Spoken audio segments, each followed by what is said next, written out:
Selamat pagi teman-teman di seluruh tanah air, sukses selalu untuk kita semua, jaga kesehatan. Baik, kemarin saya ada nonton satu video, salah satu orang kaya. Ya, saya nggak kenal, tapi saya tahu dia orang kaya. Dia menantang gini, kalau ada yang bisa bikin return 10%, saya titip duit ke kamu. Melalui video ini, saya challenge. Kalau Anda mau return 10%, oke, hubungi saya. Saya kasih Anda return 10% dengan trading di gold. Ya, dia bilang kalau ada 10% kasih return, saya kasih duit saya, kamu kelola. Pagi ini 7 Desember tahun 2025, saya challenge, temui saya. Challenge-nya simple. Minimum kamu harus punya 100 miliar, oke? Karena saya hanya mengelola 100 miliar ke atas. Kemudian kamu siapkan total, akunnya 3, berarti total 300 miliar. Nah, setelah itu kita challenge. Jangankan 10%, dalam 10 menit, saya tidak bisa bikin duit, ya. Kamu ludahin muka saya. Tapi kalau 10 menit saya profit dari duit 300 miliar itu, semua profitnya buat saya. Nggak usah takut, akunnya semua atas nama kamu. Akunnya semua nama kamu. Kamu hanya kasih saya di depan saya, HP-mu mana sini, saya pencetin. Jadi 10% itu realistis kalau di gold. Sangat realistis. Mau apa? Mau per jam? Mau per sesi? Mau per hari? Ayo. Jadi challenge itu saya terima, tantangan itu saya terima. Tapi kan Anda menantangnya 10% dalam konteks konservatif. Artinya berapa Anda mau? 10% per hari, per sesi, per bulan, per tahun. Nah, pertanyaannya, apakah Anda siap? Siapkan duitnya 300 miliar, saya kasih Anda profit per hari 10%. Oke? Itu saja, saya nggak kenal siapa, yang kenal ya forward aja ke dia. Semoga dia dengar, supaya kalau di pasar, jangan hanya ngomong-ngomong aja. Sekarang saya tantang. Mungkin trader muda nggak berani menerima tantangan Anda. Tapi kalau saya sopir tua, ayo. Kasih saya 300 miliar. Minimum 100 miliar. Kita buktikan 10% saya bisa dapat. Dan tinggal hitung bagi-bagi hasilnya berapa aja. Ya? Oke, kalau saya simple aja. Anda jual, saya beli. Anda tantang, saya hadapi tantangan Anda. Oke, sukses selalu untuk Anda. Happy cuan konsisten. Selamat pagi teman-teman di seluruh tanah air, sukses selalu untuk kita, jaga kesehatan. Baik, kemarin saya ada lihat satu vlog salah satu influencer, bagus sih, menurut saya bagus. Apa yang dia katakan bahwa untuk jadi trader hebat, trader yang bisa profit konsisten, itu membutuhkan waktu. Benar, learning curve. Proses belajar itu 1 tahun, 2 tahun, 3 tahun, 4 tahun, 5 tahun. Itu waktu yang terukur. 1 tahun 12 bulan. 1 bulan 20 hari trading. Tinggal bagaimana kita menggunakan waktu 20 hari tadi. 1 tahun 12 bulan. Setiap bulan 20 hari trading. Nah, kalau 20 hari trading, kamu trading 15 hari, kamu trading 18 hari, 19 hari, insya Allah waktu yang Anda butuhkan tidak 1 tahun, tidak 2 tahun, mungkin hanya 3 bulan, mungkin 4 bulan, 5 bulan, untuk mulai mengenal pola pasar, matching dengan pola Anda secara individual. Jadi memang memerlukan waktu yang lama, tetapi waktu itu bisa Anda set. Contoh kalau di pasar, untuk sukses perusahaan harus secara organik bisa 30 tahun, 40 tahun baru sukses. Tapi kalau mau cepat, Anda bisa IPO. Dengan IPO, Anda bisa jauh lebih cepat untuk berkembang. Ya. Nah, untuk menjadi trader hebat, Anda bisa membutuhkan setahun, 2 tahun, 5 tahun, 10 tahun baru hebat. Nah, tetapi Anda bisa kejar itu dengan memperbanyak latihan. Waktu udah terukur, sebulan 20 hari jam trading, 20 hari trading. Tapi kalau 20 hari trading Anda tradingnya dalam sebulan sehari, dalam sebulan 2 hari ya pasti lama baru bisa sukses kan. Jadi waktunya praktis. Sama kayak waktu kita belajar bahasa Inggris, ngomong bahasa Inggris ya. Saya ingat guru saya dulu bilang begini, the more we know, the more we forget. The more we practice, the more we got. Jadi dulu saya menghafal, wah grammar, kata-kata, semua saya hafal. Saya renungkan, saya hafal, oh meja ini, makan ini, bahasa itu semua saya hafal. Terus dia bilang, Fir, jangan seperti itu. Practice. The more we know, semakin banyak kita hafal, the more we forget. Makin banyak kita lupa. Tapi the more we practice, the more we get.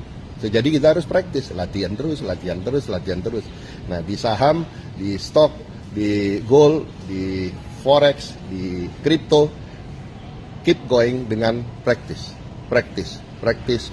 berlatih. Untuk mempersingkat learning curve Anda dengan berlatih. Ya, jadi jangan udah malas berlatih terus mau jago, nggak mungkin. Ya, sangat nggak mungkin. Akhirnya apa? Anda tergiur ikut kelompok-kelompok berbayar, tele berbayar, WhatsApp berbayar, ujung-ujungnya beli sinyal, ya. Jangan. Oke? Sukses selalu untuk Anda, semua happy cuan konsisten. Selamat pagi teman-teman di seluruh tanah air, sukses selalu untuk kita, jaga kesehatan. Etika influencer. Saya ingin membahas etika influencer ini, kenapa? Makin kesini makin lupa. Itulah ujian bagi orang yang sudah tenar, sukses. Kita lebih mudah ngomong seenaknya. Jangan. Ya kalau saya mungkin ngomongnya straightforward, to the point. Saya nggak suka ngomong mutar-mutar ke sana ya. Saya straightforward. Terkesan kadang kelihatannya tegas, tapi terkadang kelihatannya sombong atau meremehkan dan lain-lain. Tidak punya maksud seperti itu. Kenapa? Seperti habit trader yang salah, saya langsung straightforward aja supaya Anda ngerti bahwa itu salah. Dan saya lebih suka menggunakan logika-logika yang mudah dimengerti dan diingat supaya Anda nggak mengulanginya. Tapi ada influencer dengan etika yang jelek, yang nggak bagus menurut saya. Saya sebagai orang tua ngingatin. Contoh, pilot itu profesi orang goblok. Jangan, nggak boleh gitu. Profesi apapun di dunia ini, selama profesi itu dikerjakan dengan senang oleh orangnya, artinya itu adalah pekerjaan yang membuat dia passion-nya di situ, semangatnya di situ, dan senangnya memang di situ. Jadi janganlah kita meremehkan dan merendahkan profesi orang, apalagi pilot. Pilot itu tidak gampang jadi pilot, ya.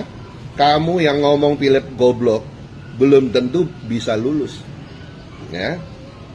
Apalagi secara postur tubuhmu nggak mendukung bisa jadi pilot, langsung ditolak. Nah, itu baru seleksi awal. Belum lagi intelijen, belum lagi banyak sekali tes-tes. Ya, jadi tidak mudah untuk jadi pilot. Nah, kalau kamu bilang pilot itu profesi orang goblok, kamu yang ngomong boleh saya katakan lebih goblok. Bahkan di atas goblok, idiot. Loh, kok Pak, Bapak bisa ngomong gitu? Ya jelas. Satu, orang ini kaya raya, yang ngomong goblok tadi orangnya kaya raya, banyak duit, influencer hebat. Terus ngomongin orang goblok. Kalau dia banyak duit, ya harusnya dia punya pesawat sendiri, dia terbangin pesawatnya sendiri, dari Jakarta ke Amsterdam dia bawa sendiri. Nah, itu untuk menunjukkan bahwa dia kaya raya, dia nggak idiot. Tapi kalau dia masih jadi penumpang, dia idiot. Kenapa? Dia punya duit, kaya raya, banyak duit. Tapi kok dia bisa percaya sama si pilot goblok tadi yang menerbangkan dia dari Jakarta ke Amsterdam? Coba Anda pikir. Anda kaya raya, punya duit, punya segalanya. Terus naik pesawat, duduk di first class, business class. Nggak kenal tuh sama pilot. Tapi Anda percaya, pilot ini akan membawa dia dari Jakarta ke Amsterdam dengan selamat. Dan akhirnya landing. Nggak kenal loh, nggak saling kenal. Dan satu pesawat pun nggak ada yang kenal siapa itu pilotnya. Paling kita cuma tahu nama. Biasa diumumkan lah sama pramugara nih, pilotnya bernama siapa gitu kan. Pilot kali ini dari Jakarta Amsterdam dikomandoi oleh Captain Glenn, contoh. Kita nggak tahu pilotnya, nggak kenal loh, cuma tahu dengar namanya. Tapi kok percaya? Artinya apa? Orang idiot percaya sama orang goblok. Itu logika, itu analogi yang bisa saya sampaikan. So, jadi jangan ngomong pilot itu profesi orang goblok, ya. Kenapa? Anda sendiri udah kaya raya, influencer ini kaya raya, punya duit banyak. Tapi dia lebih idiot. Kenapa? Dia pengen nasi goreng, dia pesan nasi goreng. Kenapa dia nggak bisa masak sendiri? Dia pengen es campur, dia pesan es campur. Kenapa dia nggak bisa bikin sendiri? Itulah keberagaman, kedinamikaan hidup. We are composed each other. Kita hidup bersama di dunia ini, compose each other. Ya, jadi jangan sombong. Anda kaya dalam relatif usia yang masih muda, alhamdulillah. Tuhan kasih kesempatan, tapi kamu harus gunakan kesempatan itu untuk baik. Baik, jadi orang baik, ya. Kalau dengan sikap Anda seperti itu, kita lihat saja. Anda akan menghadapi satu masalah di kemudian hari, ya. Orang yang suka ngomong sembarangan nanti Anda akan lihat hasilnya, ya. Itu saja etika influencer, dan itu yang sudah influencer loh, ya. Ada yang saya lihat belum jadi influencer, belum hebat, tapi ngomongnya udah nggak karuan, ya. Nah sekarang itu udah pulang kampung semuanya. Yang kayak gitu udah nggak sukses, ya. Sukses selalu untuk Anda semua, happy cuan konsisten. Selamat pagi teman-teman di seluruh tanah air, sukses selalu untuk kita, jaga kesehatan. Baik, kemarin juga saya lihat viral orang ngamuk-ngamuk kalah di grup. Ada 500 grup apa namanya gitu. Saya nggak ngeh juga. Pokoknya mereka ikut grup salah satu influencer terus kalah. Nah, pertanyaannya, kenapa kamu mau ikut grup itu? Makanya kalau ada yang nanya, Pak Fir, grupnya mana Pak Fir? Saya bisa ikut grup. Mohon maaf, saya enggak punya grup berbayar. Saya enggak punya grup jual beli sinyal. Saya enggak punya grup rekomendasi, enggak ada. Saya enggak perlu merekomendasikan apa-apa. Kenapa? Yang mau saya ajar itu adalah ilmu, skill, supaya Anda mandiri, supaya Anda nggak tergantung sama orang. Ngapain kamu tergantung sama orang? Orang yang mau kamu dengar, hidupnya aja masih susah.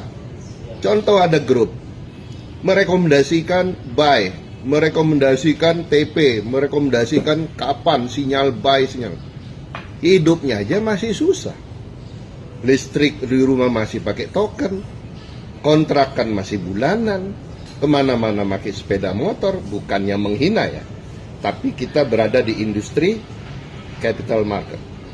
Kita berada di industri financial market. Artinya kamu juga sudah harus selesai levelnya, di posisi kamu harus sudah selesai dengan hidup kamu, ya. Saya nggak kaya-kaya amat, Tapi alhamdulillah, makan pagi, siang, sore nggak ngutang. Tiap bulan masih bisa bayar listrik, bayar sekolah anak, nggak ngutang, nggak minjem. Itu sudah satu nikmat syukur yang kita harus syukuri. Nah, kalau Anda mau jadi guru, selesaikan dulu hidup Anda. Kalau hidup Anda masih belum selesai, bagaimana Anda mau ngajarin ilmu kehidupannya? Nah, jadi salah Anda sendiri mau masuk dalam grup-grup seperti itu. Saya udah bilang, semua peserta training saya, semua murid-murid VBC saya bilang, mulai hari ini tinggalkan telegroup, tinggalkan WA group, grup apa saja Anda tinggalkan. Kenapa? Anda akan jadi apa, itu dari apa yang Anda lakukan sekarang. Kalau Anda hari ini bergaul sama orang susah, ya udah, kamu akan bergaul terus sama mereka dan kamu ikutan susah. Karena vibes, auranya itu udah aura melarat. Jadi jangan pernah berada di lingkungan, ya, lingkungan susah kayak tadi. Ya, jadi itu yang saya sarankan. Anda tinggalkan sekarang grup tele, grup WA. Kenapa? Itu isinya semua negatif. Nggak ada isi-isi yang positif. Ayo guys, jangan lupa sholat zuhur, jangan lupa sholat Jumat. Nggak ada. Kalaupun ada, satu orang yang ngingatin, dicuekin satu grup. Lu ngapain kamu berada dalam grup-grup kayak gitu? Akhirnya apa? Susah semua. Anda ikut grup, susah semua. Ya, jadi problemnya itu waktu sinyalnya mungkin benar, tapi waktu TP-nya semua masing-masing mau TP lebih besar. So, jadi saya hanya senyum-senyum saja, karena dari dulu juga saya sudah bilang waktu yang akan membuktikan apa yang dilakukan oleh anak-anak sekarang, anak-anak muda sekarang, menggampangkan, meremehkan ilmu-ilmu dasar di dalam trading. Ilmu-ilmu dasar dalam trading itu kita harus pahami, mindset dan perspektifnya harus benar. Karena kalau mindset dan perspektif Anda masuk di pasar sudah salah, hasilnya juga akan salah. Itu saja pesan dari saya di hari weekend ini. Semoga Anda sukses semua. Happy cuan konsisten.